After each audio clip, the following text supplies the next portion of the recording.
Kia ora and welcome to the Aotearoa Rugby Pod. So much to break down this week. The All Blacks doing their thing, winning the Rugby Championship again, when a lot of people just really didn't see that coming, apart from the two blokes in the big screen. We've got a fair bit to go as well with referee chat. How are all these teams stacking up worldwide? We've got the Black Ferns as well to have a quick chat about. We're approaching the National Provincial Championship quarterfinals as well. A lot to break down. Guys, in the big screen, Jipper, you left me alone this week.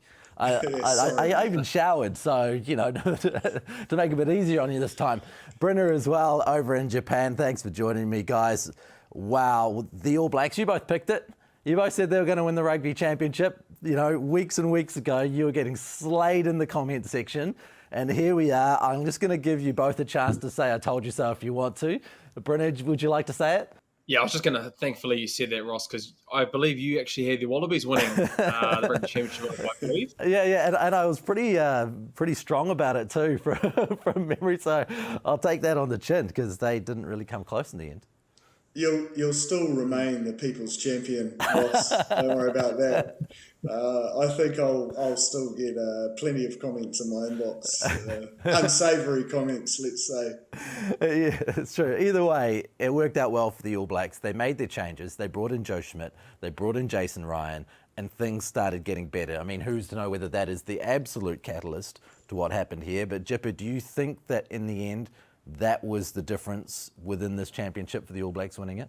I think if you look at the areas they were brought in to improve, certainly they've done so on that. And I think for Schmidt, you know, people are like, you know, what has he added? It's more what he's simplified. The way I see it is like there's been a real clear focus on their breakdown. You know, the ball carrying, win collisions first, let's clear bodies, let's play at speed. And then the other aspect, I think that he's you know, got the best out of this playing group is bodies in motion.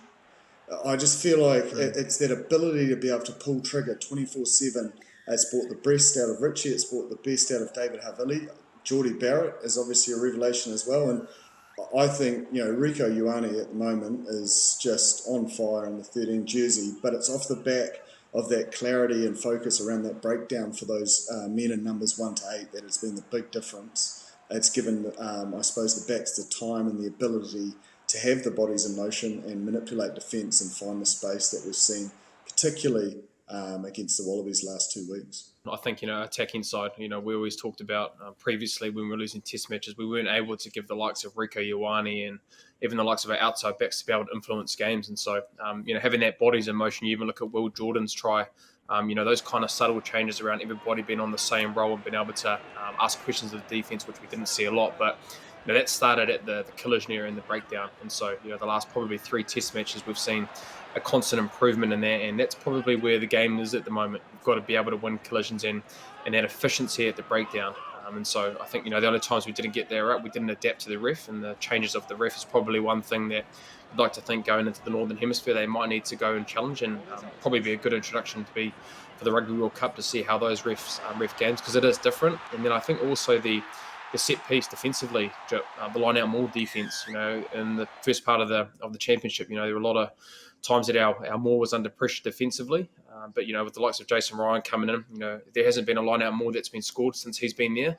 And actually on the weekend as well, being able to score 3 line out maul tries is very tough to do at the international level. So I think that's the greatest thing about that. You know, the changes that have been made, you know, it was 50-50 for a while there if Fozzie was going to keep his job or not. But thankfully, with the likes of Joe Schmidt and Jason Ryan coming with changes in the All Blacks game, which we've wanted to see, you know, probably for the last 12 months. And so very pleasing, and I guess a well-deserved break now. And then coming to the Northern Hemisphere tour, you want to see the improvements and continue to keep winning test matches and have that consistency, which we've been craving for. Where does that put them now? When you have a look at what they've done, they've won the Rugby Championship. And in doing that, they've beaten Argentina and Australia, or they lost to Argentina once. They're ranked 8th and 9th in the world. The Springboks are ranked 3rd in the world. What does this actually mean, considering what we know about Ireland and what we know about France? Yeah, look, I got asked this question on Sunday at a Club Life members luncheon.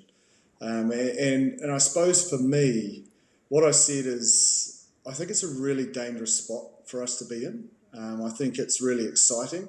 You know, we're so used to going into World Cups as favourites. At the moment, people aren't expecting much of us. And I just think you do that it's very dangerous to have an All Black team with nothing to lose, not a lot of expectation going up to a World Cup in France. And I just feel we're making improvements week on week in the critical areas. Like Bryn said, set pieces one, but if you look at the South African-Argentinian game, the Springboks won the breakdown, they win the game. So often it's the teams that win the breakdown will win the game. And I feel we've got a little bit of our mojo back.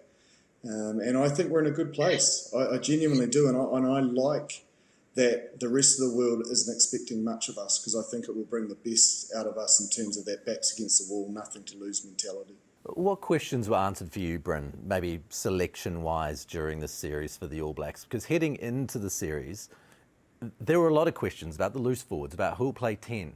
So where do you think those questions were answered? Oh, I think the propping duo of Tyra Lomax and Ethan de Groot has just been a revelation for us. Two guys that weren't picked at the part of the end. You probably think ending last year, there were a lot of questions around the ability of our props and being able to be mobile and being able to, play like the Irish and being able to have that skill set. And so I think those two men have came in and done a really good job, and probably even more so at set piece as well, being dominant even on the weekend as well. De Groot and Lomax were great around that, and we haven't even talked about Tokiaho and what he's brought into the environment with his Rugby Championship. But then I think as well you've had a continuation of the midfield pairing. You've had Rico and David, even though Geordie was outstanding on the weekend, and probably it's going to be food for thought moving forward with what his position might be at 12.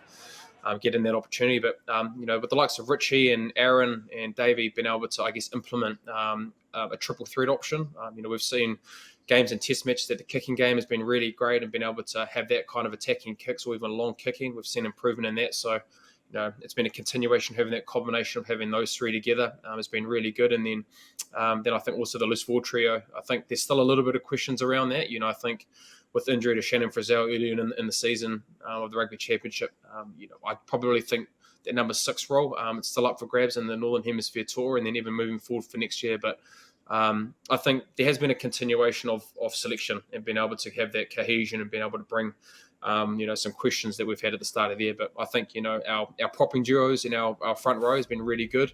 And then also the midfield pairing, I think with Davey and Rico, Geordie will be alongside that moving forward. But I think, those were big question marks going into the season, which I think has been a constant improvement through the duration of the Rugby Championship. Chip, you were really, really excited about seeing Geordie Barrett in that 12 jersey because of the skill set that he brings. Bryn talked about the triple threat. Do you think that there's a chance that he could jump over the top of David Havili and take that 12 jersey, considering the extra elements he brings to that position that maybe David doesn't physically? I think he comes into the conversation, but I think the incumbent is David. To be honest, he has been a key part in turning things around in that 12 jersey, and what he's done is brought the best out of Rico and Richie. I think he's probably got the inside running, but Geordie's point of difference is his ability to get across that game line, because he's such a big body, and he is so physical. So he does have a genuine triple threat, but I don't think Davey's ability of carrying is that far behind to potentially warrant him losing his position at this stage. So does Geordie become the second option? I know there are a lot of other guys who are injured and not in the squad right now, but Bryn, is there a chance that Geordie is now the number 2 cab off the rank at 12? Well, you'd have to say after his performance on the weekend, and I think one thing, that we probably have talked about a lot, and you'd have to say that probably isn't the greatest strength of our 12s at the moment, is that ability to be able to get over the advantage line. And look, what that does and turn off that set piece, whether that be off scrum or especially off line out, it's a really hard position to be able to get over the advantage line. But a lot of times in that game, Geordie's be able to put us on the front foot ball, and then, that gives the likes of our forward players to be able to play on front foot ball and even get the ball to the edge due to the fact of those meters. And then defensively as well, that's one of Geordie's biggest strengths. He's courageous and tough, and has a real, kind of brutal defensive tackling. And so that's a really great attribute that he has as well. So for me, I think, look, I know there has been injuries, and I know Anton Leonard-Brown won't be too far away, but look, with what he played on the weekend and what he was able to give you, and probably one thing that we haven't seen a lot in the number 12 jersey, that ability to be able to get over the advantage line consistently. It's one massive strength that Geordie can have, and, I guess Ian Foster will have to ponder over the next coming weeks. Not just Ian Foster, I'm thinking towards Super Rugby because this is obviously a lead up to the World Cup next year. Are you making a phone call to the Hurricanes and saying, look, you've got Ruben Love, play him at fullback and put Geordie at 12? They should go that way because I think that's the best for the Hurricanes. Like you need Ruben Love on the field, you need Aidan Morgan on the field. What Geordie can deliver. Yeah, I hate to compare him to Ma'anonu, especially with the Canes, but he's the closest thing to Ma'anonu since he's left the All Blacks. He has the ability of the strong power game, but he's got the finesse. Man, he's got the finesse. It's pretty impressive. Ian Foster had come out and said he did not see Geordie at 12, and that was when he was playing at 12 for the Hurricanes. But Joe Schmidt obviously sees enough, and he's certainly, man, he's made every post a winner. The last 2 weeks, let's not forget, he played most of that test at 12 the week before, and he didn't prepare all week to play, and his ability to adjust in the middle of a high-pressure test match that's going, from end to end, the scores are flipping around, Australia coming back, and he just didn't blink. It was, I think it was the week before that impressed me the most. Played really well at Eden Park, but he had the whole week to do it. But man, that test in Melbourne, that was the real clincher for me to say, man, he's a genuine 12. The question for me, Jip, obviously been in the Blues environment, what that means for Roger Tuivasa-Sheck. I think for the fact that Geordie's played really well at 12, and you've got Anton Leonard-Brown probably not too far away from injury, and so I thought maybe they could have got on a little bit earlier. I think I thought the game was in the we had the game, and I think the ability to be able to give maybe 20, 25 minutes actually giving them a taste of what it might be to be a number 12, and so it'll be interesting to see how they go with Roger because with Geordie playing well, I don't see him really being able to get an opportunity to play. Maybe in a Japan Test match, possibly the early part of the Northern Hemisphere tour. You'd be silly to bet against him. He's a true professional. He's been to the top of the game at NRL. Winning a Dally M is you can't put into words how hard that is. So doing that, winning this NRL Grand Final, he has been under pressure before, and he'll sense the pressure and he'll be dying for the opportunities. But I think the biggest thing is he's just got to keep getting runs on the board. Play as many minutes as he can in the Auckland jersey, the Blues jersey, if he gets an opportunity at All Black level, potentially against Japan, maybe Scotland as well, for some decent minutes. I think the best is yet to come for Roger, and he'll be honing his craft behind the scenes, and I think just once he gets that opportunity, he'll be able to pull trigger. If you're looking at the end of year tour strategically, is it more strategically important to give Geordie Barrett more opportunity to develop in a jersey that he's shown a natural affinity for, or is it more important to take a guy who, in the eyes of a lot of people, hasn't quite earned this jersey yet? He's got it because we know of his pedigree, but he's in that squad in order to develop him and give him the chance to take his natural talents maybe to the next level within the most elite squad. Bryn, are you better off using those chances against Japan or against Scotland for Geordie or for Roger?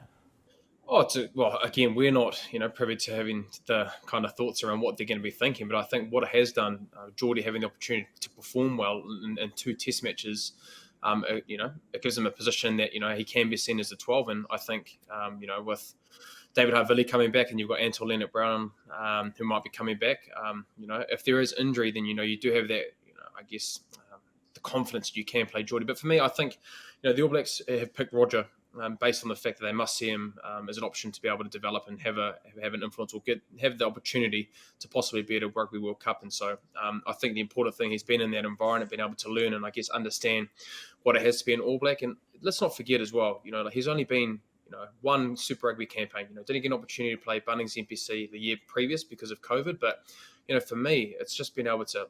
There's no rush right now. I think get him to be able to learn in the All Black environment. He would have liked to possibly have a couple more opportunities within the Rugby Championship, but that's fine. That's just what happened, and so he'll get to go back to Bunnings NPC, and then hopefully, if selected in that Northern Hemisphere too, he'll get an opportunity to play the likes of a Japan or Scotland. But there's still another year. There's still another campaign of Super Rugby next year to evolve and to get better. But for me, I think he's done so well considering that he hasn't played rugby for almost a decade, and so he should be. I think we should be understanding around. There's no rush have been able to give him opportunities, and hopefully he can keep growing. And then when he does get opportunity, he's ready and can perform at that level. Geordie's proven now, in my opinion. So I don't know if he needs the opportunity. And I don't think Roger's been given a fair crack to warrant him not being selected. Do you know what I mean? So I think those opportunities are there for exactly this reason, and getting a clear understanding of the squad they want to take to the World Cup. And he's definitely in the running, but you've got to give him a chance to actually put his hand up. And I don't think he's been given that at international level just yet. Look back at that quarter-final against the Highlanders. He can play, man. He could be a real point of difference. He's got some X factor. He's got something you can't coach. So I think we'd be silly not to give him a genuine crack on this interview tour. Is the development opportunity for him to wear 23 rather than 12? Is that really what they're thinking, Bryn? That's the place for him at a World Cup? Oh, there's so much to go under the bridge before that happens. But I think, at this stage, that's probably it. Yeah, well, it probably shows that, there were 3 injuries. Sorry, David Havili and Quinn Tupaia injured. And, if you thought probably at the start of the Rugby Championship, if that had happened, you'd think Roger would get the opportunity to play in a test match. But, they went in Geordie's direction because obviously he played well in that test match and then got the opportunity to be able to back it up. But for me, I think at this stage, that's probably it. Whether he gets given an opportunity against a Japan or Scotland to get a start to be able to understand what they might feel like. But I guess at this stage in his development, that probably 23, for example, it's a test match against England. You'd probably think you'd go with Geordie and then have Roger off the bench again. So I think at this stage right now with his development, the 23 is probably his direction. And that's not a bad thing. Like I said, the guy's only played rugby for just under a year. So, there's no rush for Rog. Get up to more development, keep learning, keep getting runs on the board, like Jip said, whether that be at Bunnings NPC or next year at the Blues campaign, and, make the judgment coming into the Rugby World Cup next year. I think he's a perfect 23, to be honest. I genuinely think he could be an outside. He's shown it in another code, but he could definitely play, the power winger role like Caleb Clark. He could play the finesse role like Will Jordan. Fullback potentially as well. Like he'll definitely have the ability in the air as counter-attacking. Maybe kicking would be the only point of difference that maybe would need to be sharpened up. And then he can play in the midfield. Like, you've covered all bases with one player, really. And I think if, as I said before, if he can get some runs on the board and get given an opportunity in the midfield, which, let's be honest, is probably the 2 hardest positions in the game in terms of attack and defence and the role you have to play. If he can nail that down, I don't think it would be a foreign concept to slip him in other positions. So in terms of that 23 role, he would be a perfect fit. So with that being said, was it disappointing to see that he only got 10 or 11 minutes when that game was well and truly in the bag, Bryn? Why would they only give him 10 or 11 minutes? I'm not too sure. I think, for me, we were talking about it when watching the game, thinking, the game is done and dusted here. And I know Geordie was playing really well, but for me, it would have been a great opportunity to be able to give him 20, 25 minutes and, give him a real good crack to be able to influence the game. And so, even in that last game, I think with how the game went, it was very stop-start in the last 10 minutes and wasn't really be able to get some meaningful minutes. So, for me, I was a little bit surprised. I thought, possibly could have come on a little bit earlier, but, for whatever reason, Geordie was playing really, really well, and they possibly could have been thinking about the bonus point and been able to accumulate points with knowing that South Africa were to play. But for me, I would have liked to see him play a little bit more, considering that, I thought the game was done and dusted. But, so it wasn't meant to be. I won't claim this as my own slogan as such, but when I've chatted to ex-All Black Tony Woodcock a number of times around things like this, he just turns to me and he says, "It's not a development team, mate. It's the All Blacks." So, you get your development at other levels, and when you get your opportunity, you've got to take it in that jersey. And I think, Rugby Championship on the line, plenty to play for. They were going well. Why disrupt it? So I have a different view on it, purely because I've been called out when I've posed questions like that to other players, I suppose. I just had this image of Tony Woodcock giving you a look like, "I don't say much, mate." But what I do say, would it be the you're first an one, idiot. mate? Would it be the first one? Would it be the first one that's me, mate? He's not in a hurry to talk code at the best of times, and it's fair to say the conversation wasn't long. Dave Rennie, look, it was a close game. over in Australia. Suddenly it's 40-14 at Eden Park, where, they haven't won since 1986. It's no surprise they didn't win there. It's hard to tell how they're developing, the Wallabies, right now. Bryn, do you feel like they're moving forward? I think they are moving forward. Look, I think Dave Rennie brought up a really good point at his post-match conference, is that, for them at this stage to be able to compete against guys like, the top 4 teams in the world, they've got to be at their very, very best to be able to compete and win games. And so, Slipper's been talking about a level of consistency that they probably haven't had. They're winning one game. They almost beat us in Australia, and then you have a performance like they do on the weekend, where they lose by 30 odd points. And so I guess the consistency is probably the worst thing for them. But I think again as well, with the likes of Quade Cooper, and I think Samu Karevi has been a big loss for them.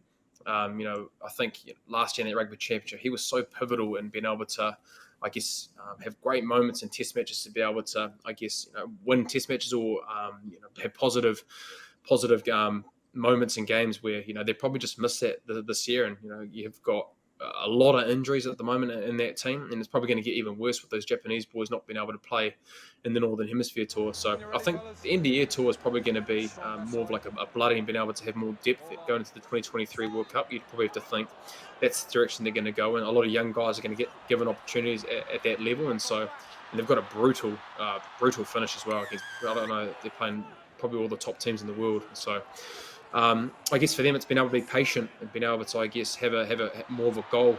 And they would have loved to win the Rugby Championship, and hopefully they can be successful over the Northern Hemisphere tour. But it's blooding these new players in, and I think giving them opportunities to be able to then think in the 2023 World Cup, these guys have played meaningful minutes, and hopefully it sets them up very well, because it's been a tough Rugby Championship for them, and I guess the points that I've said have been probably the reasons why.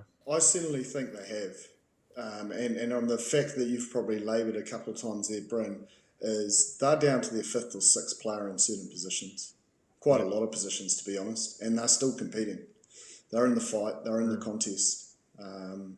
But where they will need to improve, and somewhere that Dave will be looking at, is, I'll use the example, and it's not because I think this player was outstanding throughout the whole Rugby Championship, but Wright's decision to quick tap and grubber the 25th minute when the game was in the balance.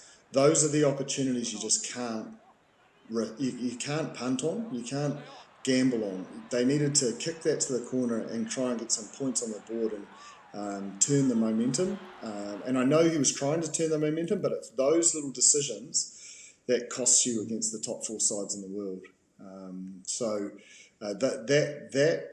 Along with getting some injured players back, they're right in the mixer. They are certainly right in the mixer to be considered a contender for next season's World Cup. What about the Springboks? I mean, they're ranked 3rd in the world. They also had a mixed rugby championship with a few ups and downs. How are they tracking towards the World Cup, do you think, Chip? Quite nicely, especially with Willemse. I think if they stick with him at 10, they have a great balance with him. Like, he can play their standard contestable kick game, but then he just has the ability, and talk about moments in big Test matches and knowing when to strike while the iron's hot. He just has a knack of that. Delende doesn't get enough plaudits for how good he is, I don't reckon. Yeah. You hear we talk about midfield so much. We just spent a long time just talking about our situation here in New Zealand, but man, he is just a constant, consistent force for the Springboks. He does the same at club level, and to the point that I genuinely think he's probably the world's best 12. You look at his ability to be able to play with the ball, and I think he actually put a lot more subtlety into his game. Being able to, I look at last year, they used him as a bit of a crash machine in the off the line out strikes or scrums, just getting over the advantage line. But it was great to see his ability to be able to play out the back a lot this year. And so, with the likes of Willemse and LaRue, Hondre Pollard giving it out to LaRue out wide through the passing game was a great subtlety that he brought into his game. But yeah, I think again, the great thing about him, and even against all the hemisphere teams, he has the ability to be able to get over the advantage line, and that's the most important thing. We looked at Geordie Barrett on the weekend. The ability to be able to do that, it sets your team up so well to be able to play on the front foot. And like we said, if they continue to do that and they have Willemse there, it's another way that they can keep evolving that South African game. On the other hand, the Pumas, again, show a lot of promise and very little consistency, Jipper. I said at the start of this comp, discipline. Like 22 penalties on the weekend. Mm-hmm. I think the Springboks would admit that wasn't their best performance that they'd like, but say they just gave away 12 instead of 22, they're in that game. Potentially they win it. Yep. But it's their Achilles heel is just getting that balance between, fire in the belly, cool upstairs. And if they can get that right, every time they get it right, they win test matches. But it's just inconsistent. And then I think another real key area is like David Kidwell has been praised for the defensive prowess that they've shown. But I do think the maul tries and the yellow cards given away on the weekend were not up to international levels. So they'll want to make sure that their defensive, and he has come from league, and I'm not saying it's all on him, but that if you watch them, they're all in ones and twos. It's almost like they don't have a system. And that's why it led to so many collapses and penalty tries and yellow cards. So if they can tidy up that area, if they sort their discipline out and they can stop, these big sides getting more tries, they're another team that always peaks for a World Cup. So they're not out of the running, but at the moment it's not the opposition winning games. Argentina almost losing it themselves. That just comes back to your own accountability of not being able to give away penalties and understanding that. So, whether that you have maybe a solution is bringing in a mental skills coach to understand in pressure moments, to be able to try and think how can you not give away penalties and being a blue headset mindset. Being able to be cool and calm, because once they get that right, just look at the All Blacks. They tackle at 92, 93% when they make really good decisions and don't give away penalties, and they beat the All Blacks. So it's all there, and so hopefully they can make those changes because they can show that they can beat top teams in the world. Let's talk about who was your player of the tournament, Bryn. Who did you like the most? For me, it was Tokiaho. I think with what he was able to do, considering where he's come from and like the stuff that we said and what he brings to that All Black team, and I guess the direction where it needs to be and against the Northern Hemisphere teams, where that's where we're going to face our challenges when it comes to the collision area. He's a guy that has been world class in that area, and I think even the set piece as well. Jipkin he's talked about it a lot. Efficiency of your core rolls is really important. He's done that to a very high degree. So you could obviously talk about Ardie Savea. Rieko Ioane, again, I thought he's just got better and better as this Rugby Championship's gone, and you'd like to think, he's the centre coming forward, and the more test matches that he has, he's going to be a real big, important part coming to that Rugby World Cup. But for me, I just think with how Tokiaho's been in this Rugby Championship, he was best on park for me. You got a chance to take a hooker now, Jip. Just follow it up. I don't need to. He was exceptional, but I think there's one guy that did one better, and that's Tyrell Lomax. I almost think he's etched his name in that 3 jersey moving forward. His game around the park, his game at set piece, that scrum, you saw how much his teammates got around him when it was Australia's ball and put them under immense pressure and got I don't know. I don't know where it's come from. It's certainly, it's not the form that probably they saw in Super Rugby, but he has just made such a statement, in my opinion, and he's a world-class tight head now. Who comes highly commended, Bryn? Gonzalez from Argentina. I think he was actually my newcomer. I thought, look, again, he's played a few test matches, but I think with what he's done in the Rugby Championship, he was one that I really enjoyed. The sidestep on LaRue, that'll be a couple of memes that he's going to have in South Africa, unfortunately, because that was a hell of a try, great footwork, and I think, we talked around Kremer and Pablo, more custom guys that we do know, but I think his performances throughout the Rugby Championship, what he can bring long term, he's one guy that I thought was outstanding. And then I actually had Pete Samu. I know he didn't play number 7 at the start of the year, but I think his ability to be able to, with Michael Hooper being out, an ability that he has as a number 7, and I think with where the game's going, whether Michael Hooper comes back or not, the collision area is really big. We've seen Scott Barrett move to 6 because for that exact reason. I thought Pete Samu, his injection and what he brought into that number 7 jersey was massive, especially in that game in Australia, but even on the weekend as well. So, and then Malcolm Marx as well. Mate, I was honestly going to give him player of the tournament, and I just thought I'm just fanboying far too much. But he was outstanding. I think Geordie has to have a notable mention. His ability to move into that midfield. Willemse we've spoken about. Pete Samu is another one, but sort of a guy that missed selection but got an opportunity through injury, and I think he's put himself back on the mat. Is Reece Hodge? I think he's a key cog for the Wallabies in his ability to play 15, first receiver, great in the air, really good, long kicker in terms of picking up 3 points here and there. So I think he was really strong. I think it's the best I've seen Sia Khaleesi play in a long time in terms of a big stretch. So he's key to that Springbok side being the very best, and he was at his very best throughout this tournament, and that's what gave them the potential opportunity of winning.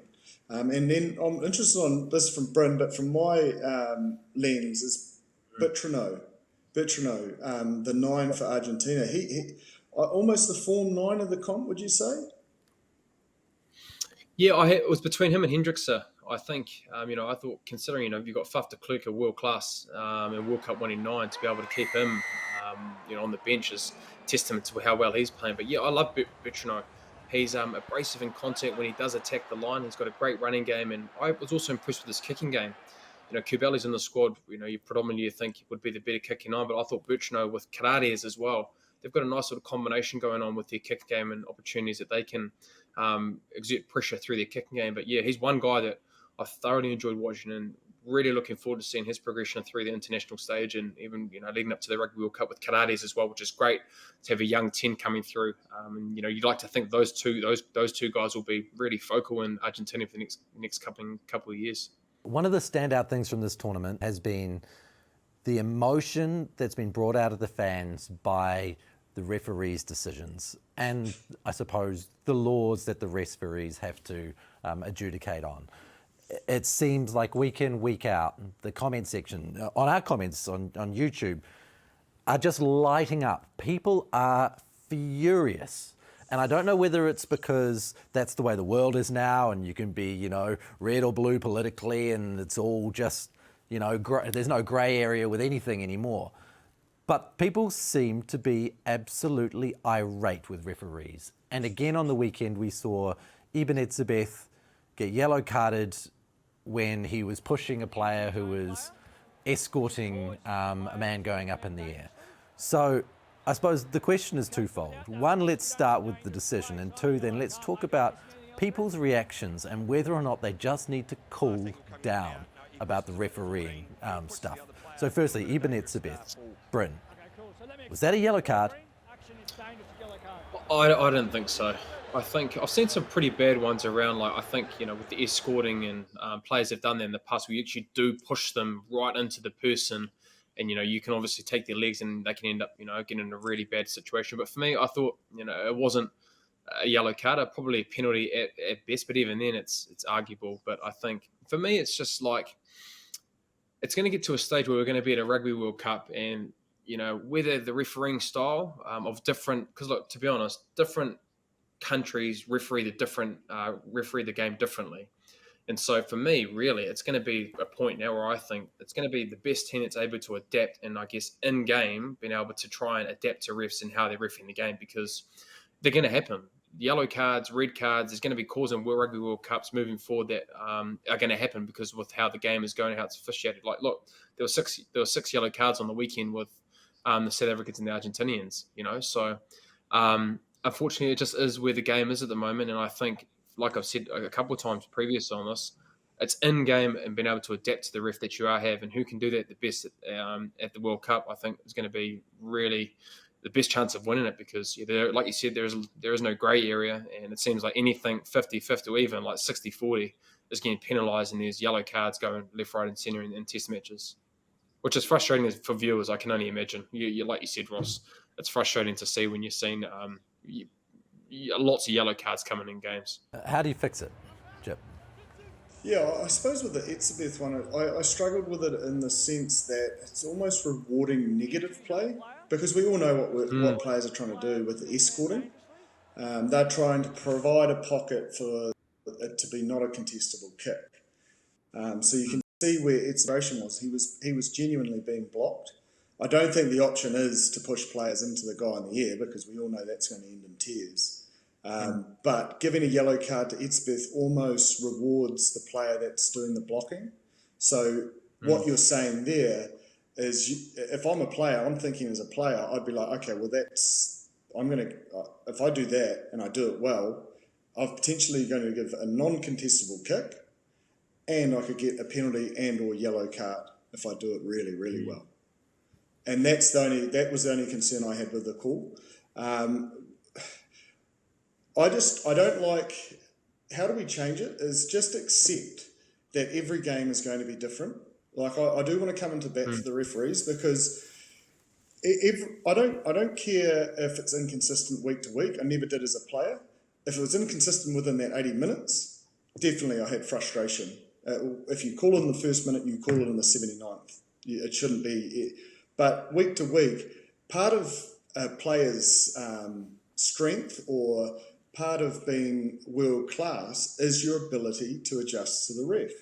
Richie McCaw was the best at it, and that was his biggest point of difference, is he just had an ability to adjust to the situation and the way the rules were interpreted by a ref every single week. And I think people have just got to come to terms with, it's not going to be consistent. It can't be. And also, we don't have a long line of refs queuing up because of this as well. And they are very, very critical to us all enjoying this game that we love. That list could get shorter and shorter if the reactions are the same. I mean, and we've seen it 100%. from Rassie Erasmus's video to Artie and Aaron Smith having pots and post-match interviews, to South African Rugby magazine running polls on whether you thought the ref was good on the weekend.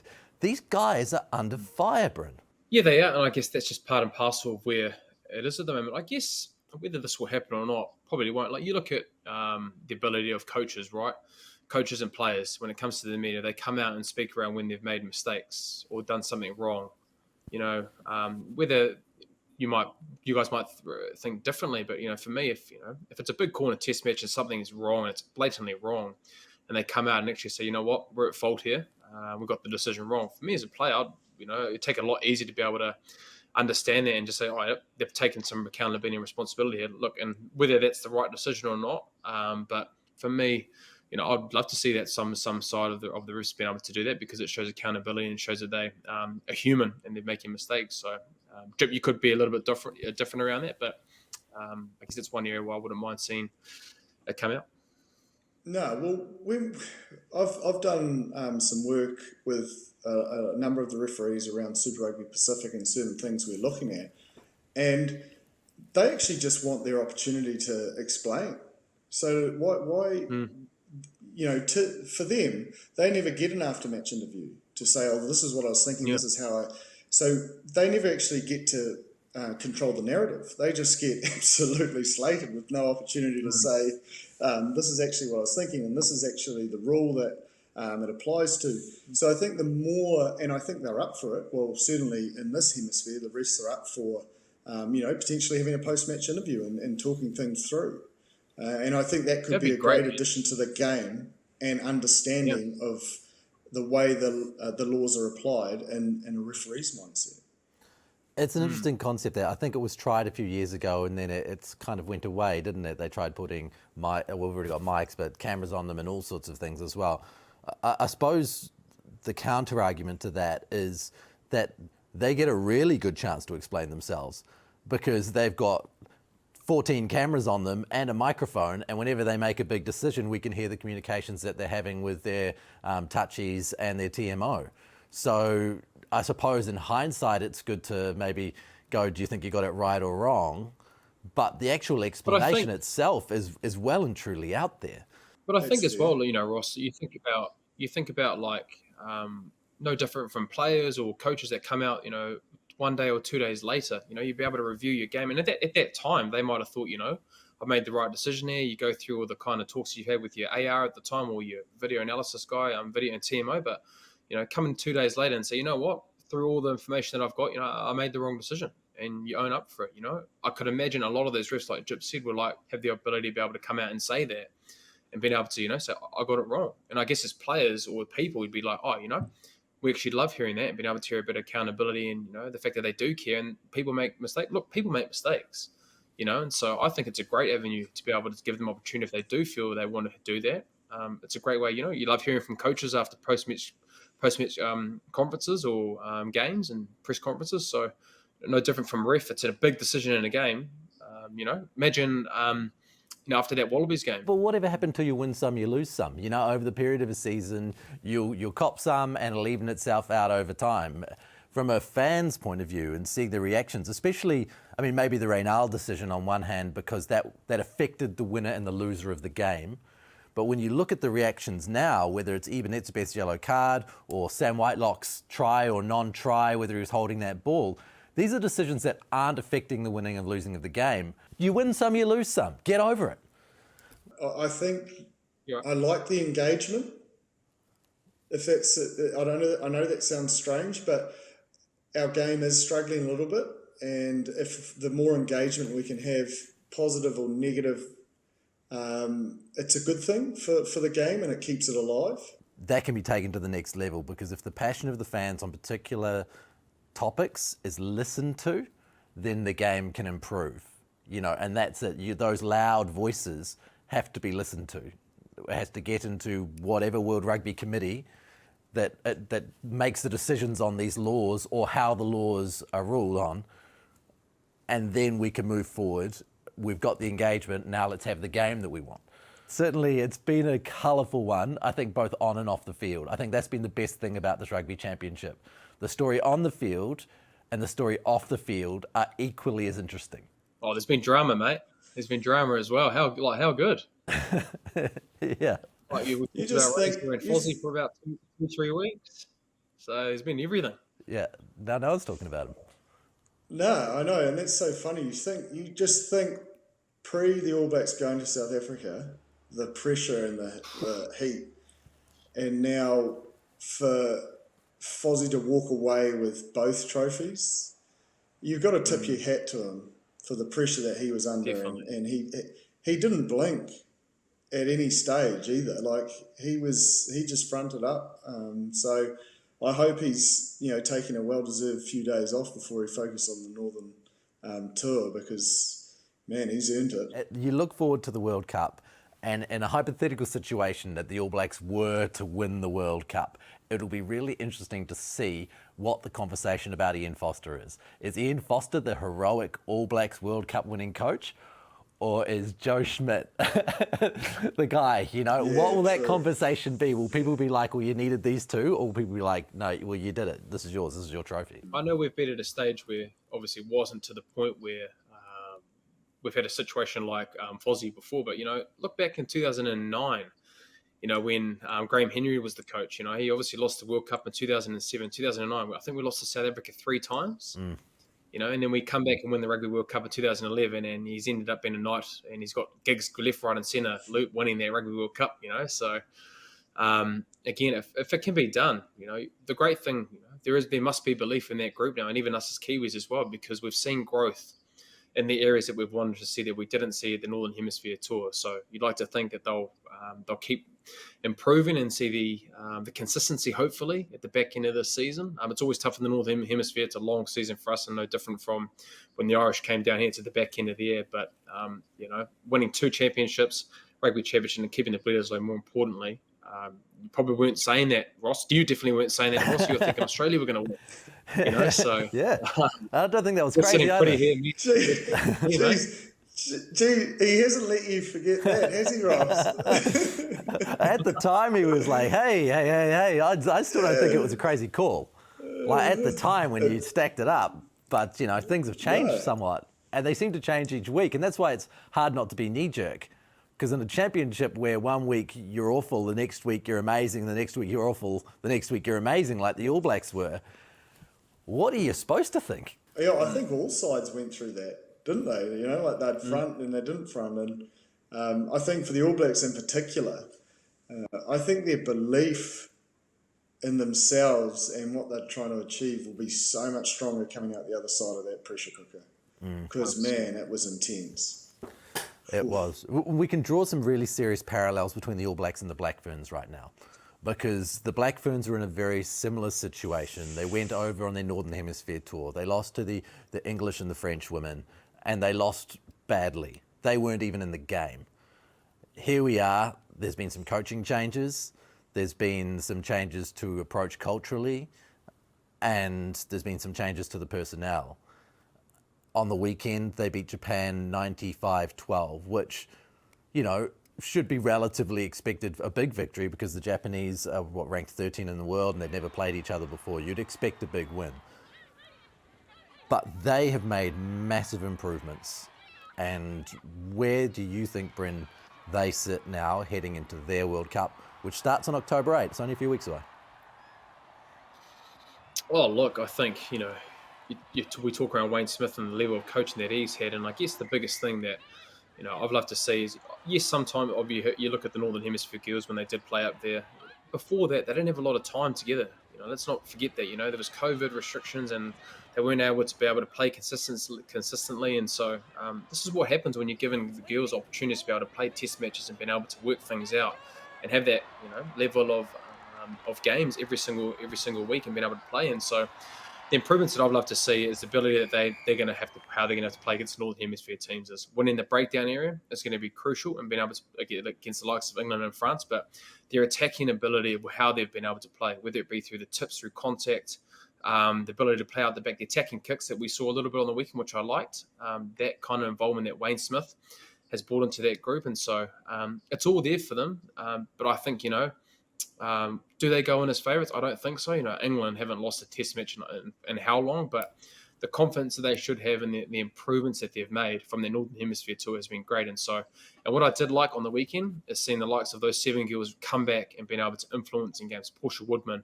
if you can give her time and space, and with how they have been playing, winning the breakdown area, and I know it was against Japanese, but when they played with the Wallaroos, when they did get that right, they can give the likes of, Flula, who came on as well, and even Aisha, who's been there as well, Ruby Tui, who's been great coming from the sevens.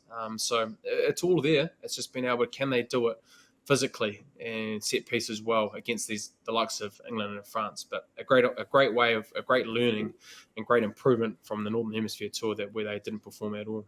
What I love the most about it is it was almost like the scoreboard wasn't there. So they were just as relentless and ruthless when it was 0-0, when it was 95. And I think that's the biggest sign that they are so focused and zoned in for what's coming. And they're so ready. And it's just classic Wayne Smith style. It's just, he is just a coach that instills belief, but he also instills an edge that you don't button off until that full-time hoodoo. You always leave a little bit of yourself out there. I think it's his quote that he says, the fans don't really care about the result. They just want to see that you leave a little bit of yourself out there. And it's so true. You can accept a defeat if you've emptied the tank and, there's a bit of claret. And that's what it looked like to me. It just looked like a team that didn't care what the score was. They were going to be efficient in all their roles and everything until the end. And they're adding things to their game. For me, seeing an attacking kick, I think it was Hazel Tubic coming in and putting an attacking kick from first receiver across the field.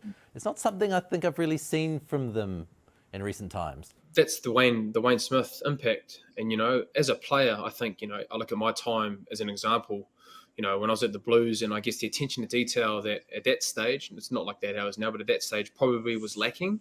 And so going down south and understanding what really great coaching is and what that can do for you as a player when it comes to knowing your role. Everybody has the expectation to know your role, and it really becomes very, very simple because all you have to worry about is nailing your role every single time. And so when you've got that attention to detail, and you can see it in the girls, you look at the animation when it comes to their tip play with their forwards, they're all running the same role. They're all running the same tip lines. They're running square. They're out the back. There's animation off that. And so that comes back to repetition and understanding and knowing your game plan to a T. And, Wayne Smith is a very attention to detail man, and it's great around computer work. And so you look at the analysis that those girls are probably learning, not only on the field, but the training paddock when it comes to coming and reviewing games and reviewing trainings every single day. You can see the growth in that woman's side. And hopefully, I'm not too sure what he's doing after the World Cup, but if he can keep staying around, it's a great growth movement for our women players moving forward. I'll let that little swipe at the Blues go today.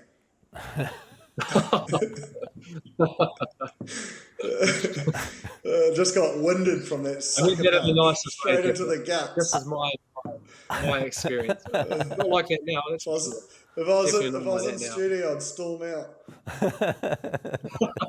It's not like that now because they've added some Crusaders to the rank. Is that what you just said? No, he's on fire today. Holy dooly. Very good. Got the courage of the Japanese, mate. Blossom. Yeah, absolutely. They start their tournament against Australia on October 8. The French play South Africa. The English play Fiji. So we'll get a good feel for how those three teams, who really are probably the only three teams in with a sniff of winning the whole thing, see how they line up. It should be very, very interesting at that point. Back to New Zealand domestically. The NPC, there are some interesting movements going on in that competition. We're seeing big movement from Wellington, 6 wins in a row, and I don't want to say it, but I have to say it out loud, North Harbour. I think North Harbour get more coverage in this particular podcast than they do like in the rest of the media combined. But those two teams are moving into a position where they can have a solid crack at being finalists.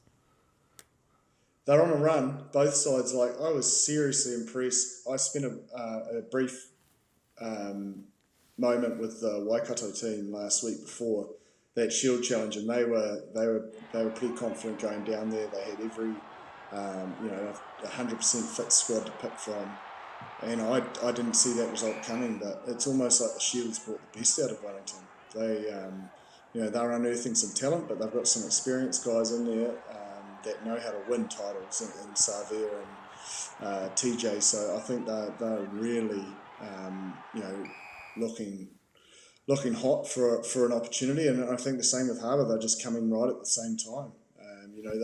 They've sorted out their issues up front in terms of scrum and line out and providing the ball they need, and then that back three, I don't think there's a better back three in the comp. Yeah. I'm sorry.